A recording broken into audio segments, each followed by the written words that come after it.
I am really excited for this week's episode of the Read Well podcast because we're talking about my favorite book from this year's reading. It's Flowers for Algernon by Daniel Keyes. This is the book right here. And I heard about this book through my good friend, Dr. Martin Jacobsen, who's been on the show several times.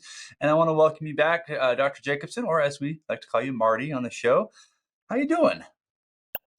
I'm good. I do have a little announcement. Oh, announce away. My department conducts a great books lecture once a month, and I was the speaker this month. It was Tuesday. Okay. And we talked about Hermann Hesse's Siddhartha. Okay. And as I was looking it over, I noticed that it sort of had my note-taking system going on. In the regular book, I've got, highlighting and... Look at you. I love it. Underlining and marginalia. Then I make notes on a little pad. Okay. Which I then formalize into a legal pad. I love this. And as I was looking everything over for today,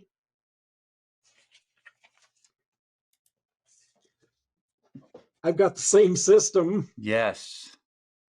And these notes are 5 years old because I gave a great books lecture on Flowers for Algernon 5 years ago. Yeah. This is fantastic. You're a note taker. That's why we talk a lot. Yeah. For those of you who don't know, Dr. Jacobsen, he teaches linguistics, and he's sort of dabbled in English and literature and all sorts of stuff at West Texas A&M, and has been a really fun guest on the show because we have similar sort of approaches to reading books. Again, reading slow, taking notes when it really matters, and trying to apply the ideas. And this year, as we've had our discussions, you kept mentioning this book, Flowers for Algernon. And I was secretly in the back of my head going, I have no idea what he's talking about. I don't know this book. And so I after interviewing you once or twice, I went out and I looked up the book and I read it. And this is the first book where I think I cried. I don't cry, not because my crying is broken, but I was jumping up and screaming. I had tears. I was angry. I was happy. I felt all of the things in this book. So it easily became my favorite fictional book of 2024. And so, first of all, I just want to thank you for giving me this book. That was just a really great gift, and telling me to go read it. So today we're going to talk about why this book was so moving, why you love it, what your note-taking process has been on it, and any insights. I'd love to go through some of the characters and the plot points. But ultimately, what we do on this show is I like to read books that challenge the way we think. This book does that really well. This book challenges the way we think because it asks a specific question. And here's the philosophical question behind Flowers for Algernon, and then we'll kick this discussion off. The question is it ethical to experiment on human beings? Is that a wise thing? Are we crossing an ethical threshold by doing experimentation and playing God, as it were? Is that a fair way to sort of put the crux of this book, do you think? Yes, that seems right to me. That's certainly one of the things that it does. It has a lot of themes in it, and he also does a great job. This is more of a cultural thing, I think, but he does a great job of capturing psychology from the late 1950s. So the outlook of the book has almost a historical kind of value to it because he studied psychology. His first degree was in psychology. Oh, really? I didn't know that. Yeah. He got a degree in psychology in 1950, and then he got a degree in American literature later. Another sort of fun fact is that he worked as an editor in the comic book world and actually worked for Stan Lee. Really? Which is kind of an interesting fact, yeah. Okay. But he got a teaching certificate so that he could have a paying job, which that's definitely reversed itself since 1957, I think. But it was an interesting moment that, you know, he decided to go back and he became an English teacher, and that's what he did for a while. He taught high school English for a while. Well, I'm glad he And then went down the after literature. Flowers for Algernon, he was the guy who wrote Flowers for Algernon. Mm, And he was a creative writing professor after that in a yeah. couple of different places. But yeah, that's right. That ethical thing. Do we have? It's a Frankenstein story No bet. almost. Yeah. Yeah, it is. So here's a fun thing to think about. When it comes to ethics, there are always sort of two sides to this question. There is the sort of spiritual, metaphysical side. The ethics are given to us from a higher being, some sort of he, she, it that created all of this. And for those who aren't on that side, the other version is the ethics are defined by mankind and are somewhat malleable, and we're learning how and what is allowed. And so this book is pushing the envelope on that question. Now, for all of you who have not read Flowers for Algernon yet, there will be spoilers in this, but we're going to share this in such a way. I don't think the spoilers are going to ruin your enjoyment of this book. I think they will actually enhance it. Most fictional books, you don't want to know what's coming. But what we're going to talk about today will sort of arm you with some things that will deepen your appreciation for these characters like Charlie Gordon and a few other people. So should you watch this if you haven't read the book yet? I don't think you'll be harmed. I think you'll actually benefit from it. But make the choice. If you don't like spoilers, come back and watch it after you've read the book. So let me sort of set the stage real fast, because I think this is important. If you've never heard of this book, the main idea is that Charlie Gordon is a mentally handicapped man in his early 30s. And he is the protagonist of the book. Now, he lives in an institution full of mentally handicapped people. And at the head of this institution are two scientists. There's one who's sort of a neuroscientist, and there's one who's more of a psychologist, right? And what they're doing kind of behind the veil is these two scientists are performing experiments on a mouse. That's the mouse on the book, right? Flowers for Algernon.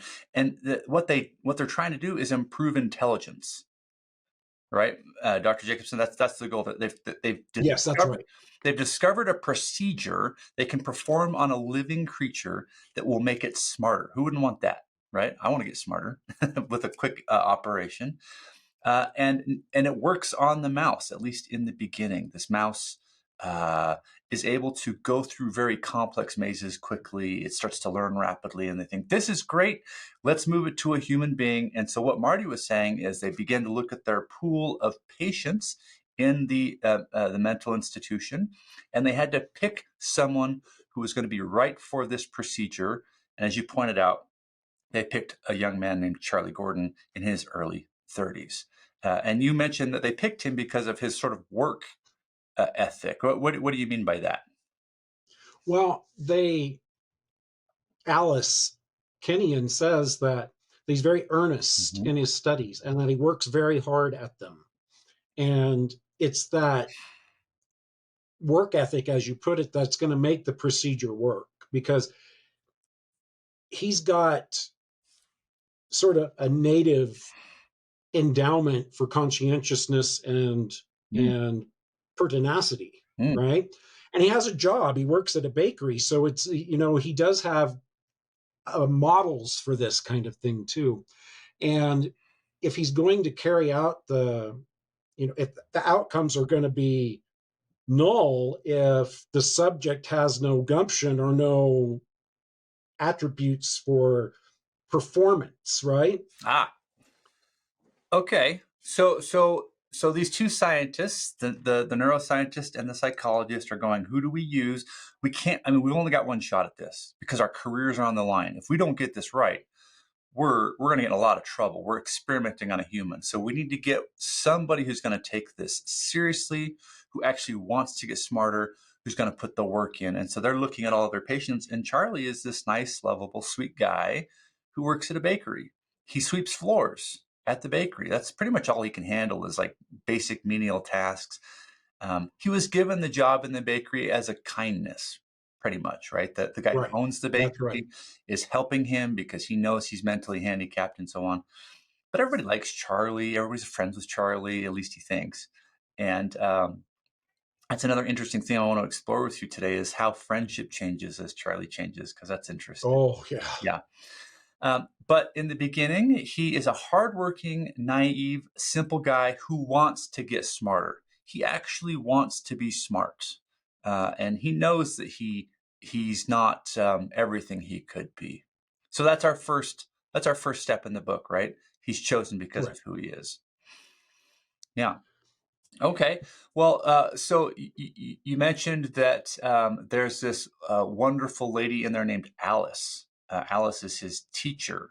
Uh, Right. let's talk. So, what kind of teacher is she? She almost teaches like little kids and people like Charlie, pretty much, if I remember. Is that right?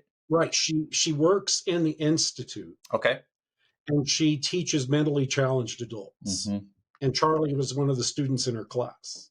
Okay. And he was sort of, I guess, the most capable one, first of all. But he also had that job, which means that he has other skills that will help when, he starts to change and all that kind of thing. Interesting thing about the choice of it, though,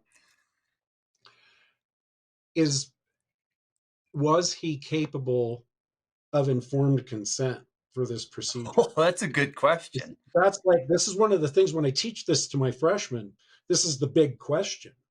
And there's really no way that he could possibly have been capable of informed consent.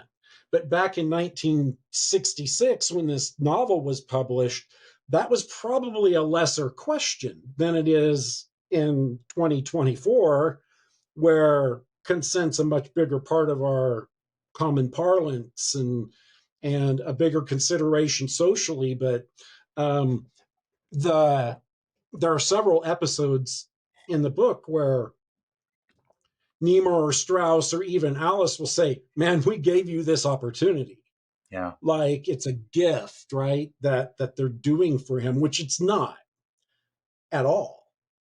And as we go through the book, Charlie starts to say, "I'm a human being. I'm a human being." I actually did a word count on that. Um, So while you're looking for it's that, I around want there to. someplace about how many times that's said. It's about 60 times that he refers to himself as a person or a human being. Mm, But Strauss and Niemeyer don't think of him that way. They think of him more as a different Algernon, as another test subject. And there's this great episode where Charlie beats Algernon, mm.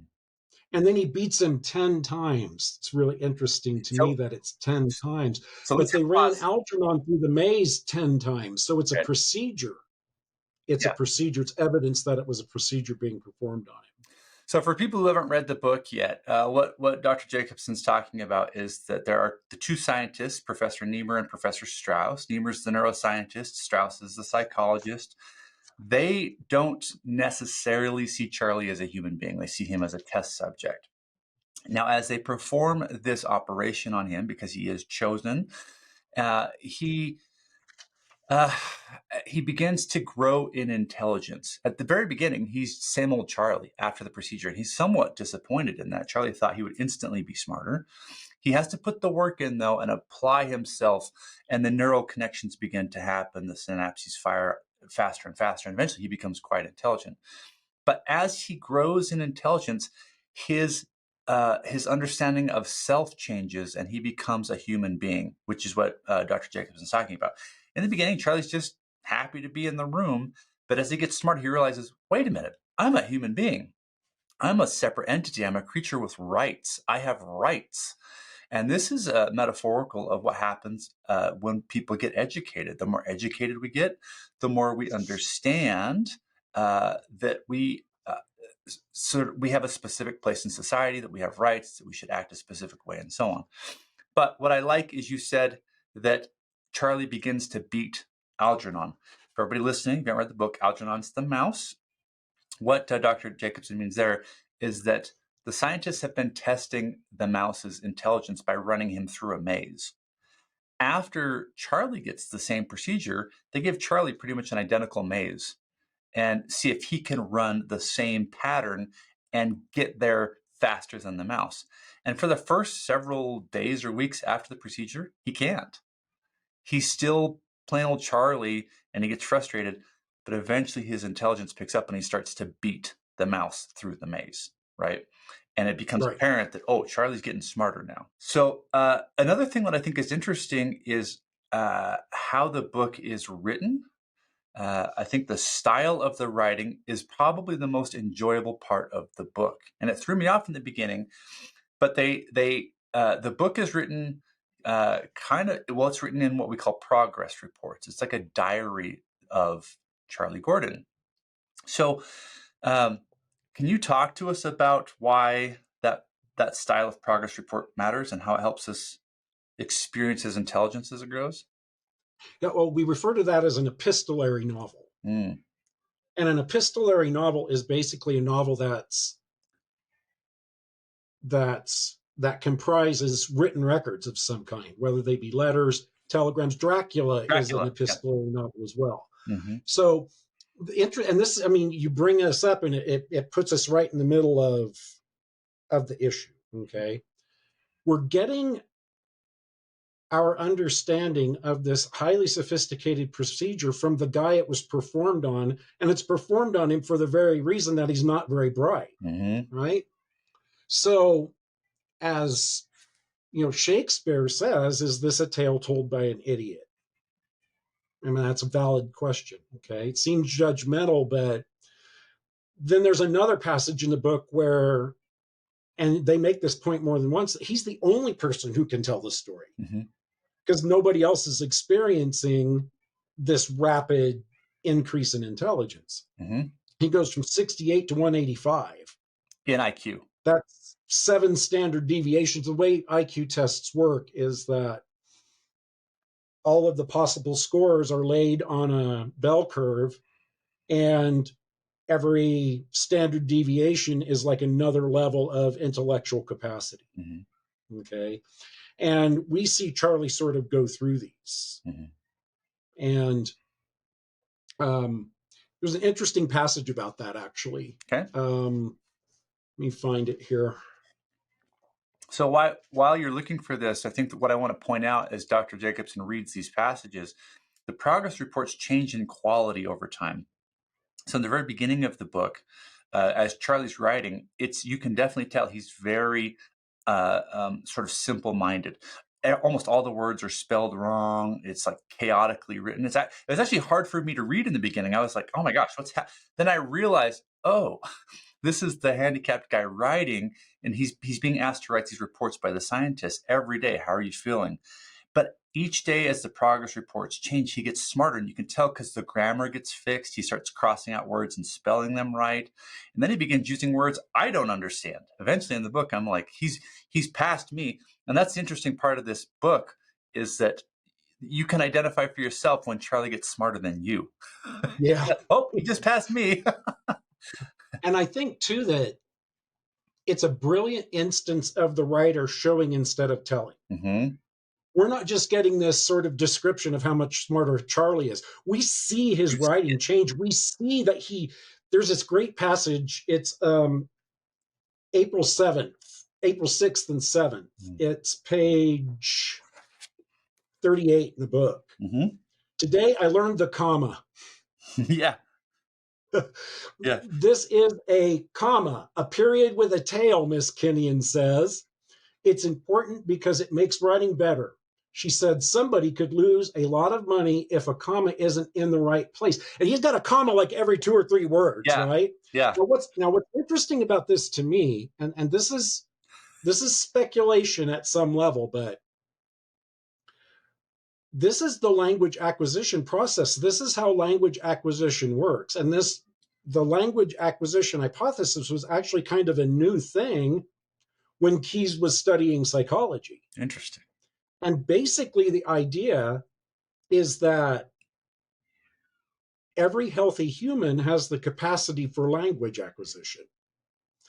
And to put it in sort of an extremely abbreviated form, we're born with all the rules. Mm-hmm. And we pare out the ones that don't apply to the language that we keep hearing from our parents and caregivers. Yeah. And what Charlie's doing here in this paragraph is he's trying out the comma everywhere it can go, right? Plus So something. he's applying all the possible rules. Then in the next one, he says, I used the comma wrong. It's punctuation. Miss Kinnian told me to look up long words in the dictionary. So there we go, right? What are we doing? We're figuring out what vocabulary applies. Then on the next page, on page 39, April 8th, I read the grammar book last night and it explains the whole thing. He read the entire. So the language acquisition process takes about 5 years from birth, and actually the first linguistic interactions begin about 3 months old. Wow. The bedrock for it, like turn taking, facial expressions, nonverbal cues, all of those things are sort of put in place, and then actually we get the grammar rule before we get the next level of speaking. So for instance, we know a sentence before we can use a sentence. Okay. So what we've got in these 2 pages here is that Keyes has compressed this whole theory, I'm guessing, has compressed this whole theory into a couple of pages of writing, and he is so good at that. Here's another instance of it. Yeah. This is the IQ debate. This is page 49. I need to hit pause. You mentioned this earlier. Can I hit pause for just this passage you pointed out with the comma was one of the parts where I audibly laughed out loud. It was so funny. And here's why, everybody, because as Dr. Jacobsen's pointing out, you've got this young guy who's just so excited about knowledge, and he's just taught the comma, and if you have to see the words on the page because he uses, once he learns what it is, he puts it everywhere, like Marty said. I just have to read this. He says, if a comma isn't in comma the right comma place comma I got comma some money comma that I comma say, it goes on for like sentence. He puts it in between every word. I just needed to point that out. And for me, that's how I feel about education. When I learn something new, I get excited about it, and I felt his excitement of learning about the comma. It just made me laugh. So good. So we mentioned IQ earlier. And here's a nice passage where we sort of mark Charlie's advance. Okay, where are we at? Page 49. Okay. Okay. And what's really interesting about this is we get, and this happens again and again in the book, we get Niemer saying this, Strauss saying that, and either Bert or Alice saying something else. It's almost like thesis, antithesis, synthesis. Except that when we get to the synthesis, Keyes kind of pulls the rug out from under us. So let's read a paragraph here. Okay. I'm not sure what IQ is anyway. Professor Niemer says it was something that measured how intelligent you were, like a scale at the drugstore weighs pounds. And again, that is such a great sentence for Keyes' writing. Yeah. Okay? But Dr. Strauss had a big argument with him and said an IQ didn't weigh intelligence at all. He said an IQ showed how much intelligence you could get, like the numbers on the outside of a measuring cup. You still had to fill the cup with stuff. Now, here's the third one. But I asked Bert Selden, Bert's an interesting character. I asked Bert Selden, who gives me my intelligence tests and works with Algernon. So I asked the guy who does the work, right? And he said that some people would say both of them were wrong. And according to the things he's been reading up on, he's a PhD student at this time, the IQ measures a lot of different things, including some of the things you learned already. And it isn't really a good measure of intelligence at all. And Keyes does this every 35, 40 pages. He says, well, maybe we're trying to increase intelligence and we don't really know what it is. We're not entirely sure that we can even measure it right. Then next paragraph. So I still don't know what IQ is, and everybody says it's something different. Mine is about 100 now, and it's going to be over 150 soon. Put that in place. Mensa is about 132. So we're moving really fast. Yeah, he does. Like it's a slow, then it really goes for Charlie. Yeah. So, but that's an interesting point in the in the novel, I think, where the whole mechanism we're using to justify the procedure that they performed on him may not even have any merit. Yeah. I'm getting so worked up here. I'm sorry. But that's interesting to me. Another little passage that comes from something you said about Charlie being human, page 59. Okay. It's a little bit after this.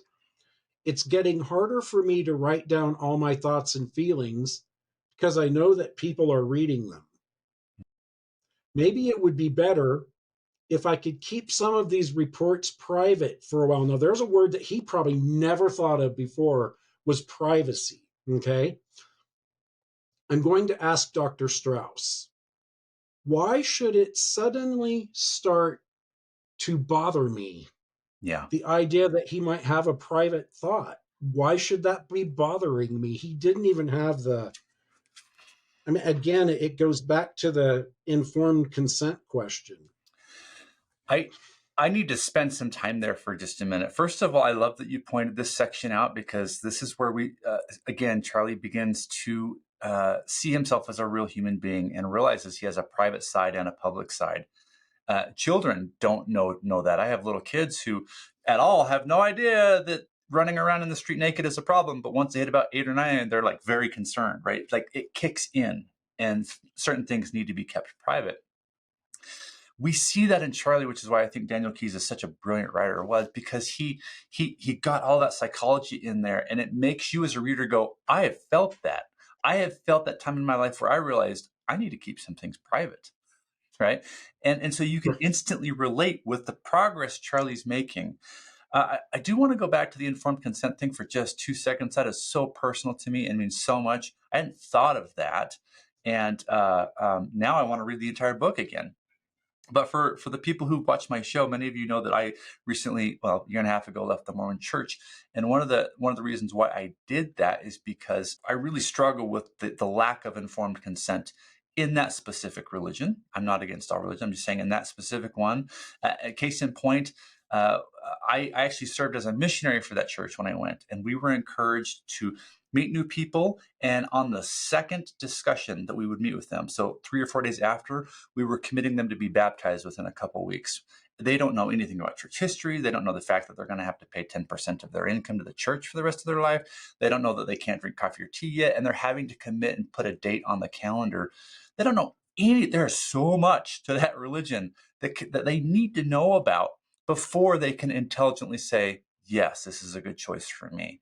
So when you said that, it was like a dagger in my heart of like, wow, this is like informed consent is so critical. I just did a conversation with Dr. Michael Humer. He teaches at the University of I saw part of it. I watched yeah. part of it. He's a philosopher, and he specializes in epistemology, or what is knowledge, essentially. That's his thing. So it's a lot of fun that we're talking about this today. We're watching Charlie's understanding of knowledge change, and how that all interacts with informed consent. So to sum up, everybody, real quickly before we move on, when you make decisions in life, it's critical that you do so with informed consent. And Charlie's a great example of what happens when you make decisions without informed consent. Okay, I'm off my soapbox. Right here, epistemology. I wrote it in the margin. Okay, yeah, there you go. I do think that this is a work of epistemology. I mean, it is the big question. I mean, he talks about memory. Mm-hmm. He talks about, whether we can measure intelligence or not. Memory is this huge thing. And again, we've got an older model, I think. And I think that even probably now, but especially back when this book was written, the idea of how much you can remember equals how smart you are. It's called crystallized intelligence. And I think they play on that a lot, because every time he assesses his own abilities, it's whether he remembers or not. And he talks about, I'm remembering now, I'm remembering now, I'm remembering now. And it's throughout the book. They talk about memory and I'm remembering and all those kinds of things. And Keyes really hits that definition without ever saying it specifically, I guess you might say. Yeah. Okay. But listen to this passage from page 221. it goes back to a passage I talked about earlier when we were talking about what IQ was. Mm-hmm. He was talking to Bert Selden, and this is the diagram sentence I sent you. Okay. Yep. That evening and the next few days, I immersed myself in psychology texts, clinical personality, psychometrics, which is the measure of intelligence, learning, experimental psychology, animal psychology, physiological psychology, behaviorist, gestalt, analytical, functional, dynamic. This is really interesting how it becomes this big list of words, right? Which means that there are a lot of theories going on about it. And I think that's what Keyes is trying to suggest, is that, you know, when you've got this many approaches going on at the same time, it's up in the air, Mm-hmm. right? So it's a subtle sort of suggestion. Anyway, and all the rest of the ancient and modern factions, schools, and systems of thought. Mm-hmm. The depressing thing is that so many of the ideas on which our psychologists base their belief about human intelligence, memory, and learning are all wishful thinking. So look where we are. Mm-hmm. We are so far into this book. We've had bookends almost from that first passage where he talks about IQ to this passage later in the book where we just don't really know that this is a huge red flag, right? It's like wishful thinking. Yeah. The question here is, how do I know that I know what I know? Right. Right. That's what we should all be asking ourselves, and that's one of the questions that this book is exploring. I'm going to say that again. How do I know that I know what I know? I'm walking around all day long with beliefs about things, political, religious, ideological, sociological, and so on. And I'm pretty convinced in those belief patterns or those sets of beliefs. But how do I know that I know those things? How can I prove that that knowledge is correct? And it's interesting because as Charlie goes from a very naive, unknowing person to reading the most complex books in the complex fields, and he finds out that the more he reads, the less he knows. And it's Right. what's That's a happening? great pattern. Yeah. Well, and it goes along with the Platonic thing, right? Because there's a huge Platonic overlay in the book, and it's introduced by a paragraph from book 6 of the Republic, Yeah. the metaphor of the eye. Mm-hmm. And, you know, that whole idea of cave is in there. He uses the word cave 4 times in the book. I noticed But what's interesting about that to me is that he uses the word cage a lot more often because Algernon's in a cage, that. but he doesn't like it. And Charlie, you know, in the middle of the book, frees him from the cage, I guess because he thinks he deserves to be freed from the cage. And he builds him this elaborate new cage to play in, but it's just a prettier prison. Yeah. And I think that Charlie starts to see that same problem, right? Because he talks about being in a cave. He uses the word 4 times. But it's intriguing to me that even though he ends up writing scientific papers about this and he learns languages overnight and he's got all these sort of, you know, unreal attributes. I mean, one of the arguments is that this is a work of science fiction. Mm-hmm. And I think that's a really good argument. And that's how I class the novel when I teach it to my students, is that it's a work of science fiction. And so we get the fiction part, right? That you can get that much smarter that fast, but that you couldn't possibly get that much smarter doing it on your own. Mm-hmm. That there has to be some kind of supernatural help. And again, I mean, I think your religion comparison is an apt one, because Charlie believes in these people. They're like priests to him Mm-hmm. in a way, right? And they offer this salvation to him, right? It is a kind of salvation, and he's the chosen one. He's, you know, there are all these sort of metaphors that are similar, but he doesn't understand everything, and that's the way a lot of religions work too. Confirm them before they know it, right? Confirm them before they know it. I had not at all made this connection religiously until this discussion today. Now the book is even more important to me. This is this journey, or this book is a journey of a human being and you mentioned the word bookends, because this is actually an interesting story, because we start with Charlie in a very disabled position.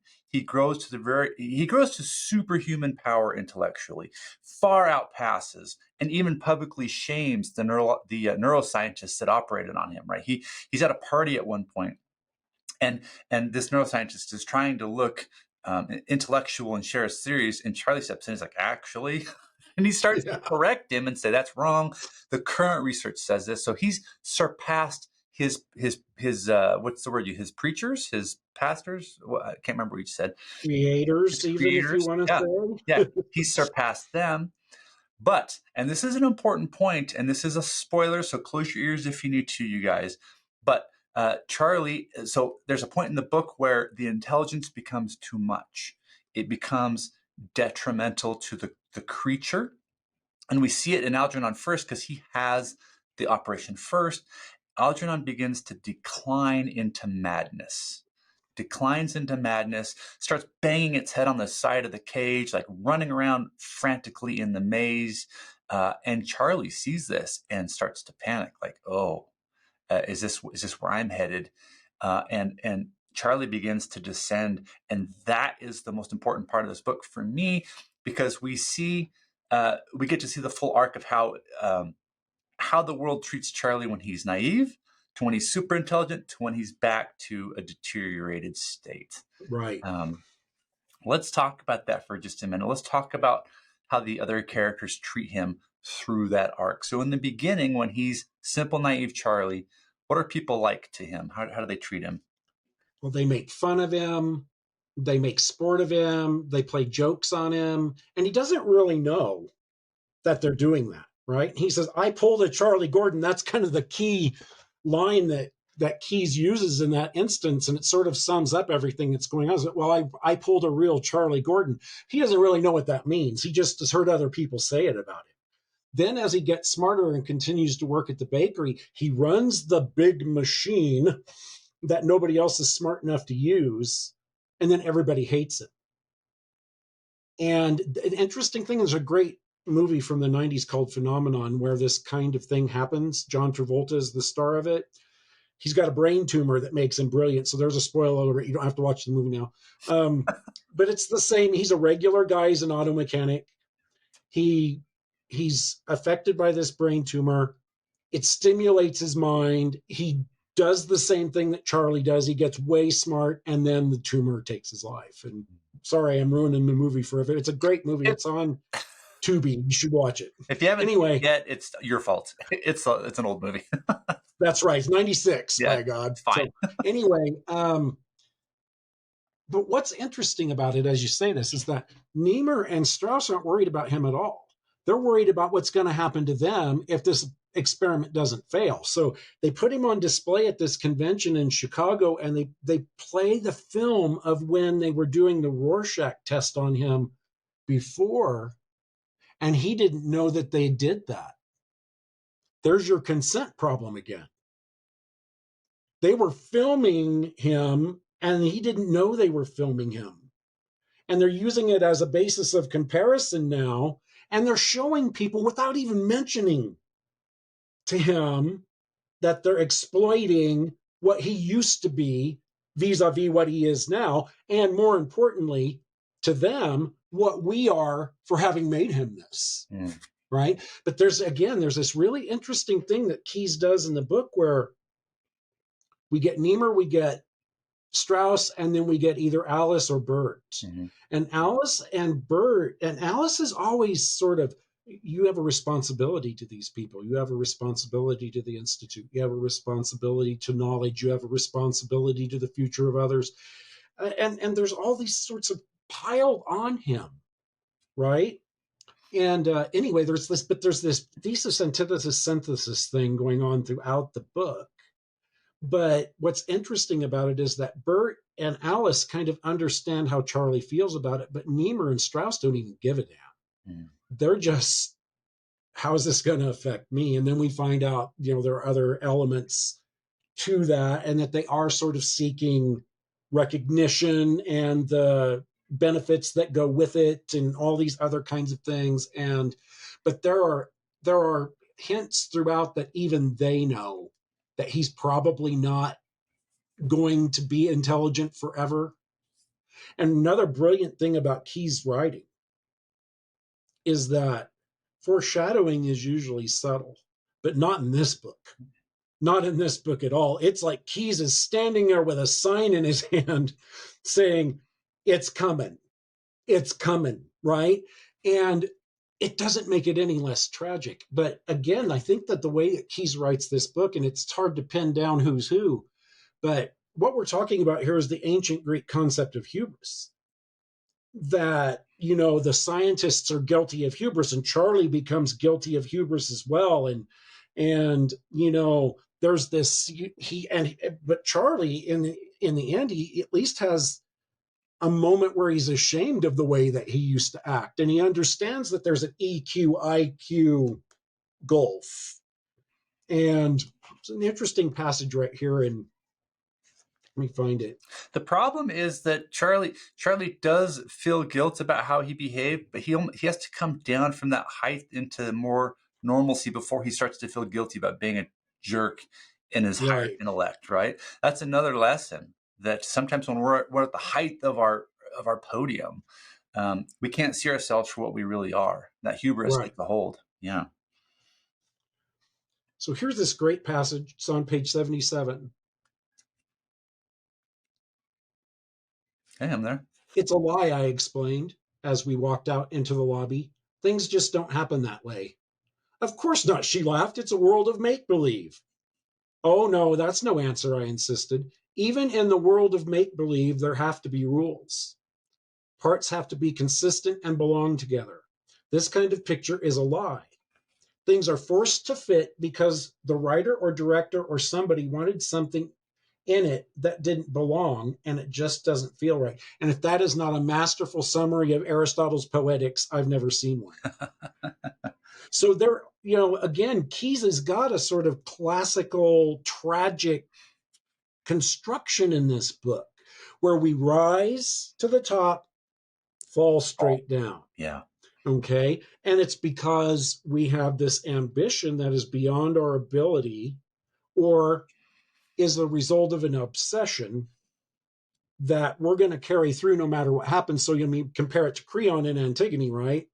That he just will not let go of this possibility. It's I said so, and that's it. And isn't that not exactly what Niemeyer and Strauss are doing to Charlie?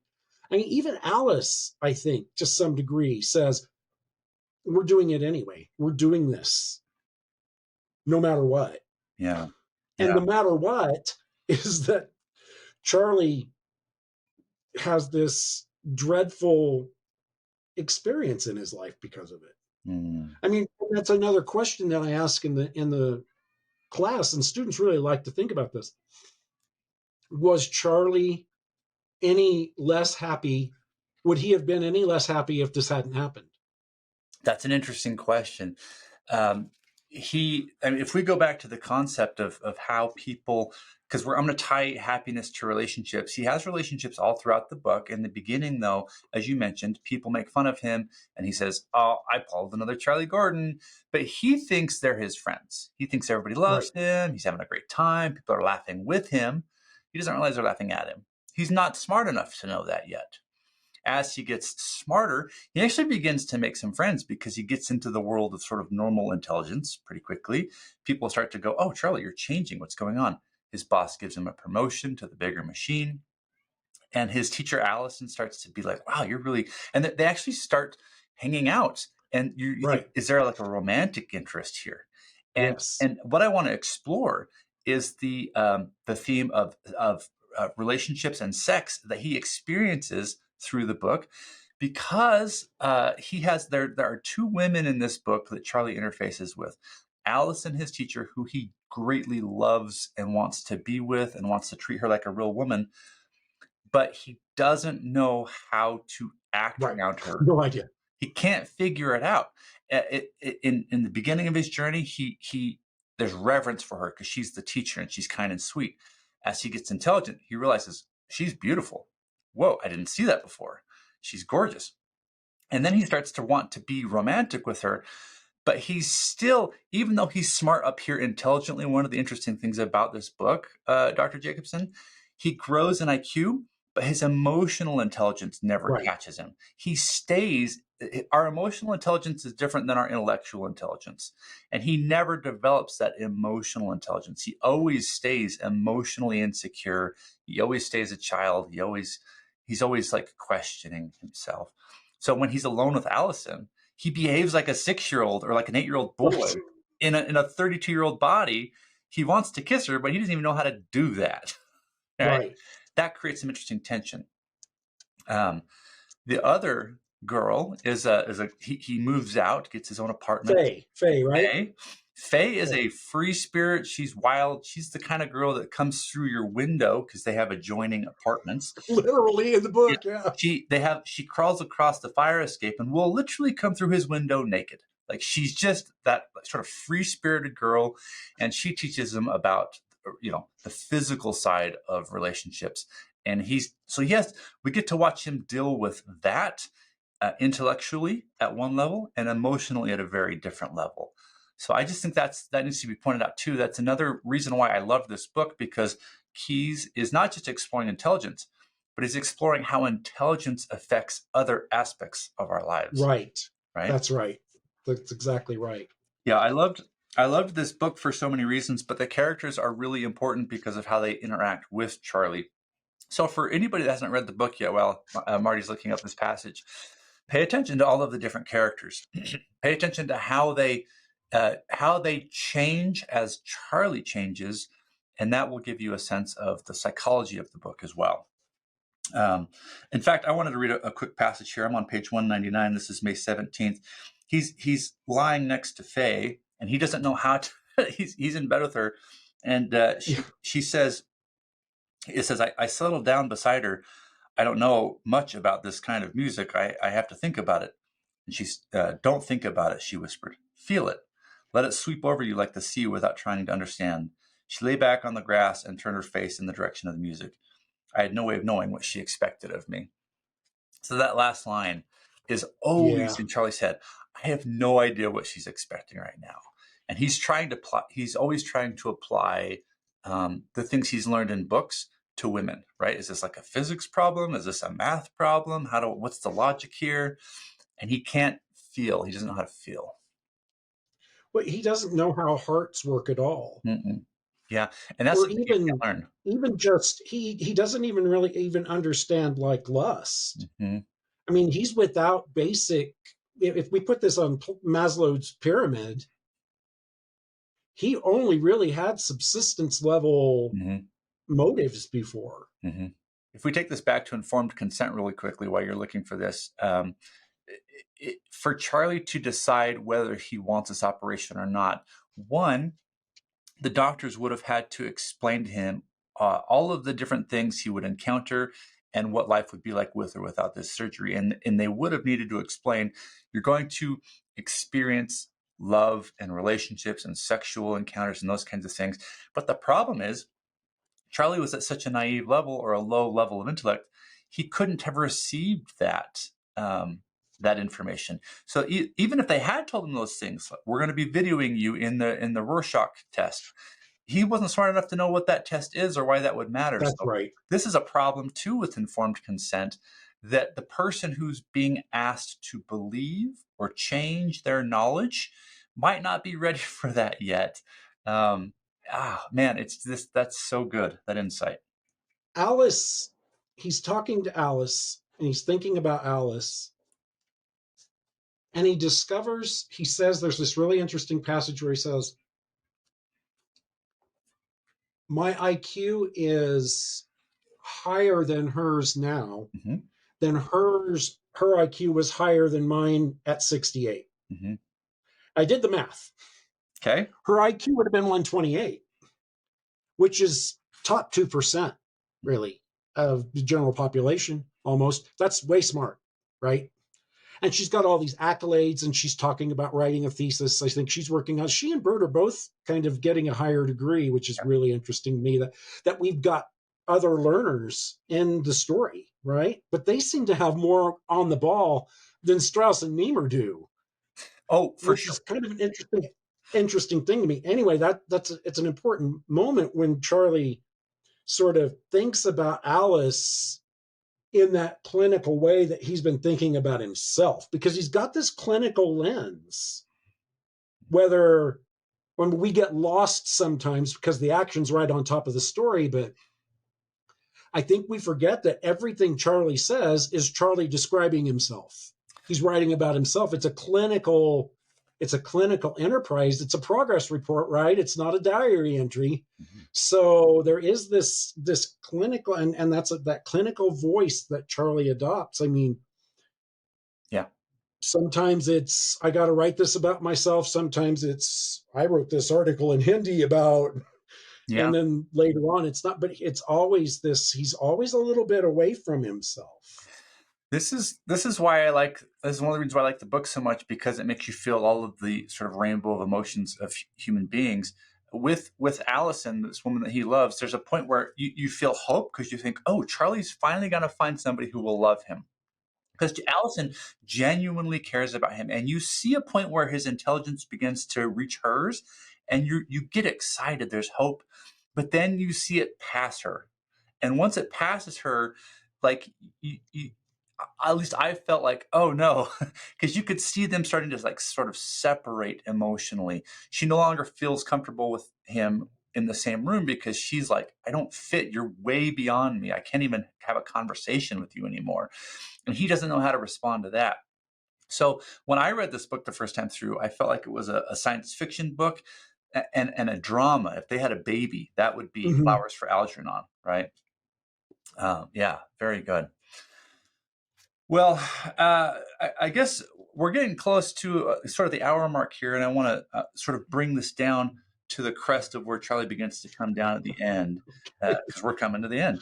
But there's a point where Charlie realizes that his peak intelligence is going to degrade, and Right. he has to in himself accept that, because there's nothing he can do to change it, first of all. And we see again how people begin to treat him as he loses his intelligence, as this seems Right. to wear off. Why is that interesting? Well, because it returns to where he was. Mm-hmm. And it is, again, it's like in middle school, we learned about the witch's hat, which is, the story gets to a climax and then everything sort of settles itself out. But with Charlie, there's this horrible, I don't know, horrible's the wrong word. Let me think. Harrowing. There, that's a better word. There's this harrowing moment where he goes to visit the Warren State Home, which is where he's going to end up after the inevitable decline. And it's almost, I mean, you could almost frame that as the climax of the story itself. Yeah. That he's still got enough understanding to know what's going to happen next in his own situation. And in a way, it fixes his hubris, I think. Mm-hmm. Okay. Whereas Niemeyer and Strauss are hopeless, right? Hubris is everything they are. Mm-hmm. Charlie's got just enough going on, just enough understanding. I think he gains this understanding from Faye and Alice and maybe even, some of the minor characters. Mm-hmm. Like there's a woman at the bakery who's always very kind to him. Mm-hmm. And he mentions Charlie's very fond of her. But Charlie's got this presence of mind to know what's going to happen to him. And in a way, when he goes to visit the Warren State Home, he's accepting it. Tragic heroes don't accept. That's why they're tragic heroes, right? Mm-hmm. So the tragedy for Charlie is that in a way he becomes the measuring stick for the other characters who just aren't very good people. Whether they're the guys in the bakery who make fun of him, the scientists who experiment on him, the people in the audience at Chicago who laugh at the old Charlie. There are all these things that are going on with him. And that moment in the story is really a very harrowing moment to me, that he's once a preview that makes you think about how, I mean, that's growth, because Charlie wouldn't have had the presence of mind for bravery before. And then when he starts to accelerate, he doesn't think about other people very much. But when he gets to that point where the inevitable decline is upon him, he wants to see what that means. He wants to know where he's going to be, right? Where he's going to belong, if that's the right word that we can come up with. Because there's another scene earlier. He goes to pick up Alice for a date, and he goes back to the classroom where he used to be a student, and they make fun of him. And it's a classic instance of Plato, right? It's the escaped prisoner going back into the cave, right? And everybody says, "Well, you just don't know how things work here." It's funny to me, and Charlie's too big for his britches kind of moment, right? But I mean, Keyes is definitely doing that. I think he's giving us the parable of the cave right there in a few paragraphs in the middle of the story, where he goes to pick up Alice for this date, and it's like, man, how was I ever, I've seen the light, I don't get this. But the people in the class are like, yeah, we you sure don't. It's like, you don't belong here anymore. It's like that, can you give it back? I mean, that's another important question, is once you've progressed, can you take that step back from it? Great comment. So here's for anybody that's watching this little interview and was thinking, I really want to read this book, and now you're thinking, maybe I don't. It sounds sad. I would encourage you to read it for a couple of reasons. One, I don't know that it ends up sad. It does. It is a sad book, but it also ends kind of nice at the same time for a few reasons why. One, when Charlie's at his height of intelligence, I don't feel like he's very happy up there. He knows a lot of stuff, but he's also very self-aware that people don't like him, that he'll never fit in because his intelligence is too high, and he analyzes everything instead of being in the moment and living well. When he comes back down, yes, he loses his intelligence, but he loses that sense of like self-editing, self-hatred, self-loathing, and just goes back to loving life and loving, those kinds of things, and at least appreciating some stuff. But also, it's interesting because as he comes back down, we find him back in Allison's class as a lowly student trying to make sense of life. And yeah, it's tragic at the end. But I like how you pointed out that as he's declining, he learns the skill of bravery.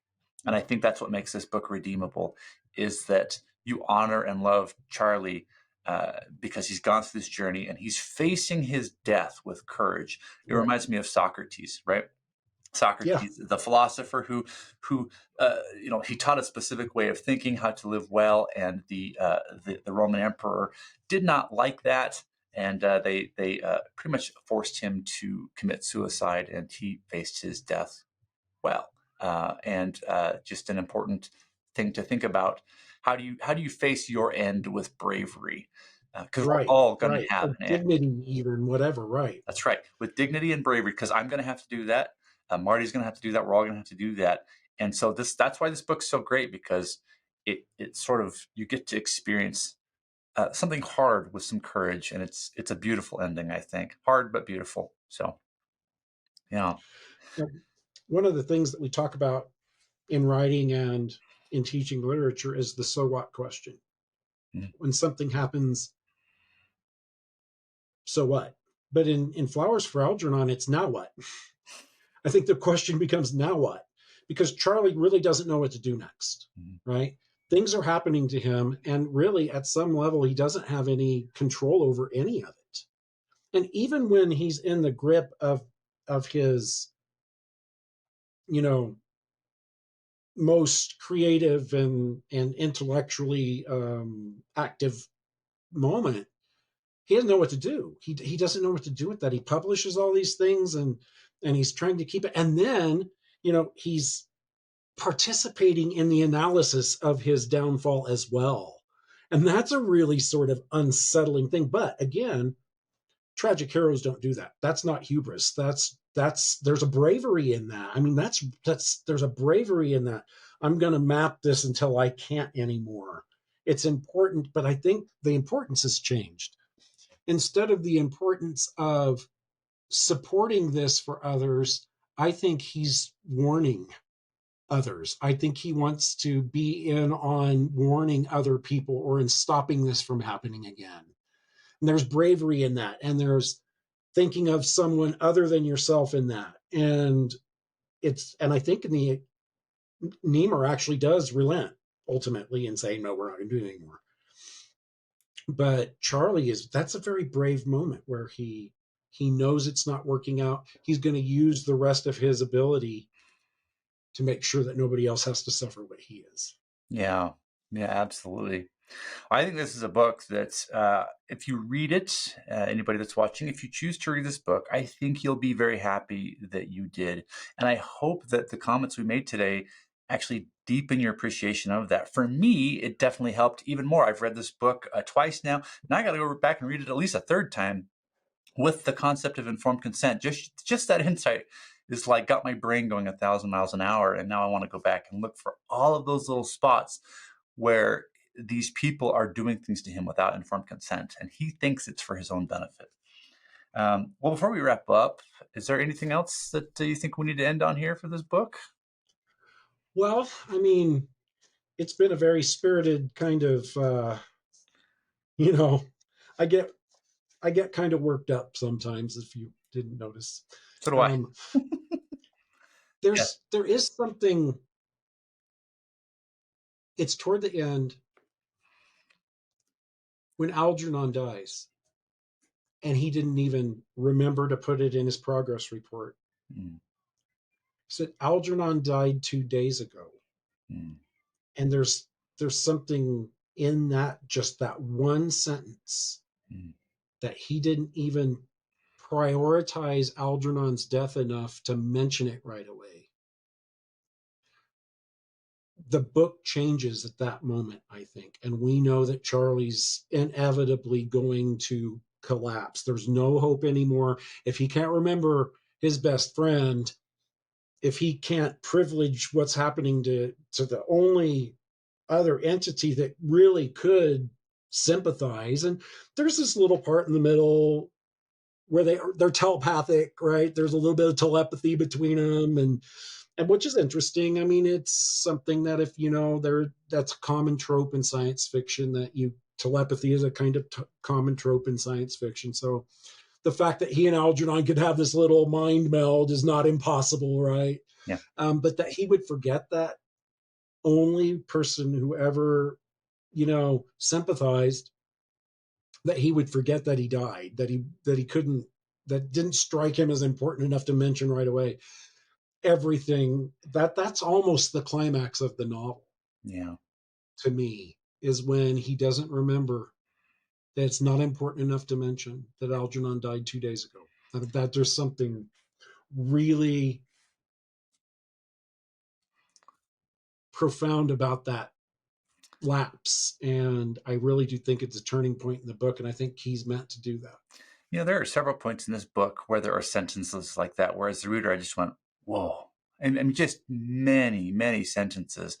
I mean, I don't know what Keyes had to go through to write this book. Clearly, he got educated in several fields to put this work together.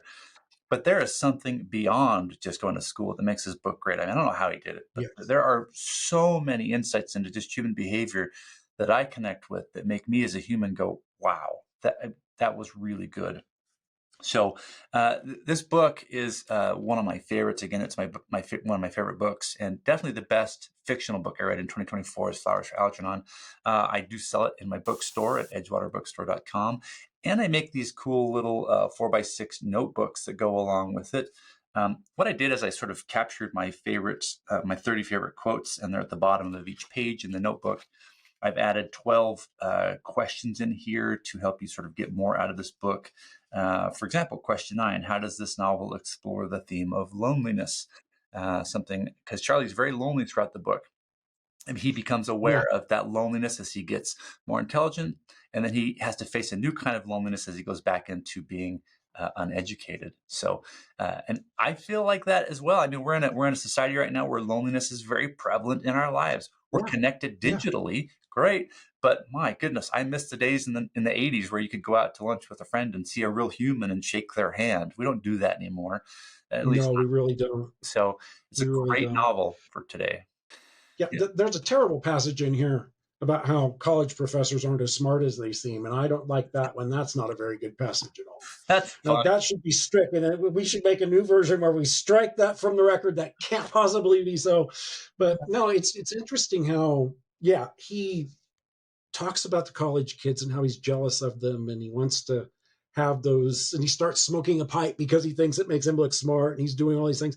And then he says, oh, they're, 20 pages later, they're so juvenile and they don't understand. And then 50 pages after that, it's like, these professors aren't nearly as smart as they think they are. They're just human beings like anybody else. That's not true, of course, but Yeah, of course. it's interesting how he's mapping his own progress based on these markers in society of what smart means. Yeah. Again, another brilliant kind of thing that Keyes is doing here, where he marks Charlie's progress in more than one way.